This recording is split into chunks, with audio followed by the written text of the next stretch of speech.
اعوذ باللہ من الشیطان الرجیم بسم اللہ الرحمن الرحیم۔ دنیا کی سب سے پاک باز خاتون سیدہ فاطمہ سلام اللہ علیہ کی پیدائش کے وقت کیوں مکہ کی تمام دائیوں نے حضرت خدیجہ کو اکیلے چھوڑ دیا تھا؟ درِ درزہ کے دوران کیوں حضرت خدیجہ کو اکیلے چھوڑ دیا؟ سید النساء العالمین حضرت فاطمہ کی پیدائش کے وقت کیوں مکہ کے سرداروں نے حضور اکرم صلی اللہ علیہ وآلہ وسلم کے گھر کا گھیراؤ کیا؟ سیرت حلیبہ جلد 1 صفحہ نمبر 138 میں روایت ہے کہ جب ملک کا کامیاب تجارتی سفر کر کے رسول صلی اللہ علیہ وسلم کے پاس واپس مکہ لوٹے تو حضرت خدیجہ نے آپ صلی اللہ علیہ وسلم کو نکاح کا پیغام بھجوا دیا، تو رسول اللہ صلی اللہ علیہ وآلہ وسلم نے سب سے پہلے اس پیغام کا ذکر اپنے محبوب چچا حضرت ابو طالب سے کیا اور اس کے بعد باقی چچاؤں کو بتایا۔ سب نے اس بات پہ اتفاق کیا کہ اس شادی کے پیغام کو قبول کر لینا چاہیے۔ پیارے دوستو، پھر وہ مبارک دن بھی آ گیا کہ جب اللہ کے پیارے رسول صلی اللہ علیہ وآلہ وسلم کی شادی کی تقریب حضرت خدیجہ کے گھر ہوئی۔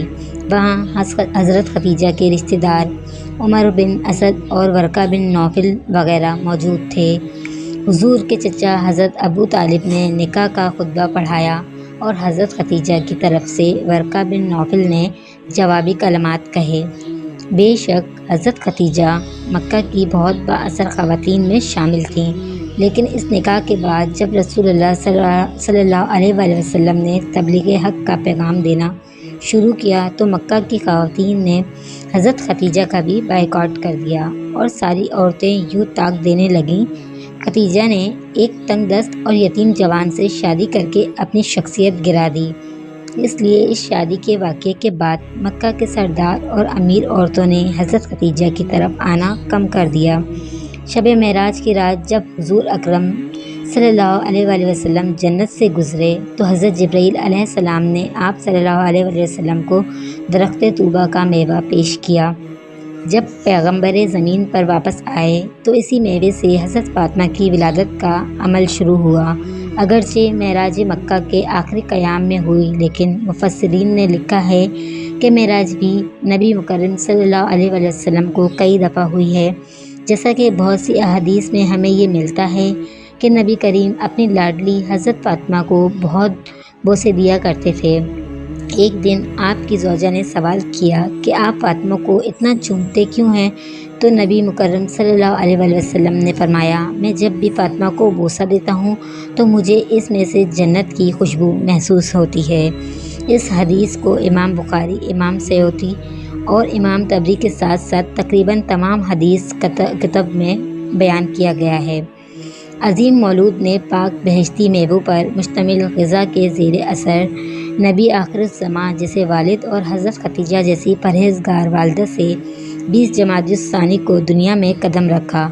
آپ سورۃ الکوثر کی تفسیر بن کر آئیں کہ جس سے مخالفین کے طعنے اور مذمتیں ناکام ہو گئیں۔ چنانچہ پیدائش کا واقعہ امام طبری نے خزائر عقبہ میں کچھ اس طرح سے نقل کیا ہے کہ جب سے نبی مکرم سے حضرت خدیجہ نے نکاح کیا تو مکہ کی تمام عورتیں آپ کے خلاف ہو گئیں اور کسی بھی موقع پر آپ کا ساتھ نہ دیتیں۔ جب حضرت فاطمہ کی پیدائش کا وقت شروع ہوا اور واضح حمل کا وقت قریب آیا تو قریش کی خواتین کو پیغام بھیجا گیا کہ وہ اس تکلیف دہ عمل میں مدد کے لیے حضرت خدیجہ کے پاس تشریف لے آئیں۔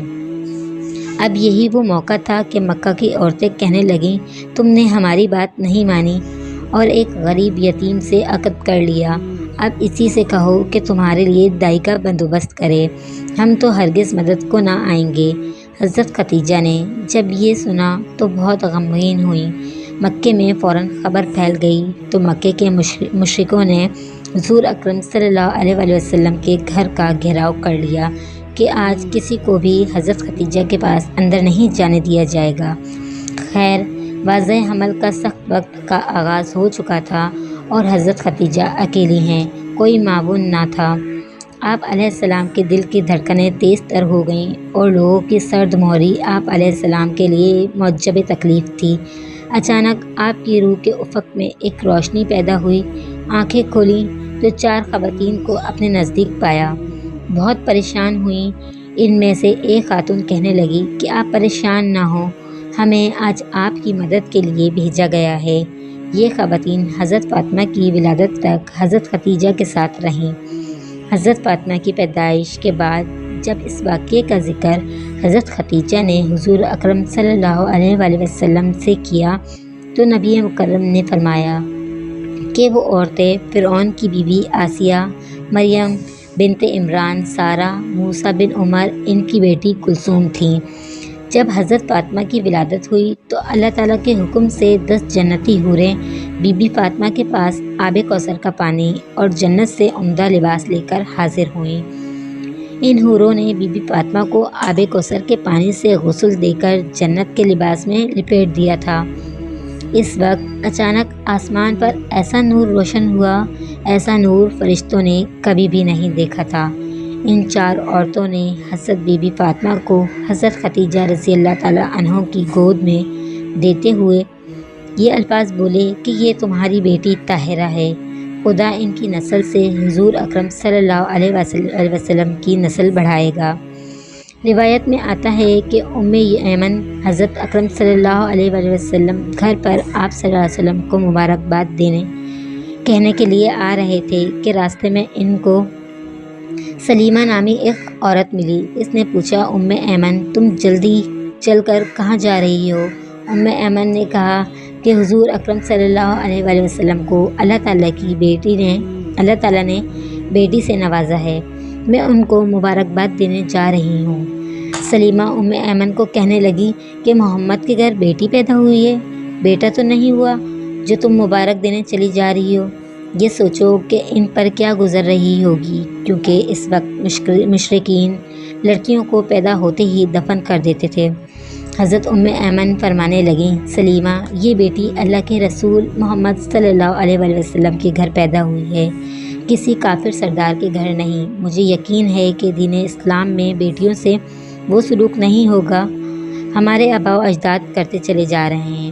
ام ایمن کی باتیں سن کر سلیمہ کا چہرہ زرد پڑ گیا، کیونکہ سلیمہ کے گھر بھی 3 بیٹیوں کا جنم ہوا تھا، لیکن سلیمہ کے خاوند نے تینوں بیٹیوں کو ہی زندہ دفن کر دیا تھا۔ یہ سلیمہ کے گھر میں ہی نہیں ہوا تھا بلکہ عرب کے مشرکین میں رواج عام تھا کہ جب ان کے گھر کوئی بیٹی پیدا ہوتی تو اس کو مار کر یا پھر زندہ زمین میں گڑھا کھود کر دفن کر دیا جاتا تھا۔ عرب کے چند قبیلے تھے جو اپنی بیٹیوں کو پیدا ہوتے ہی دفن نہیں کیا کرتے تھے بلکہ ان کی پرورش لڑکوں کی طرح ہی کرتے تھے، لیکن زیادہ تر قبائل لڑکی کو پیدا ہوتے ہی دفن کر دیا کرتے تھے۔ ایمن سے باتیں کرتے ہوئے ان کے ساتھ ہی حضور اکرم صلی اللہ علیہ وآلہ وسلم کے گھر چلی گئیں۔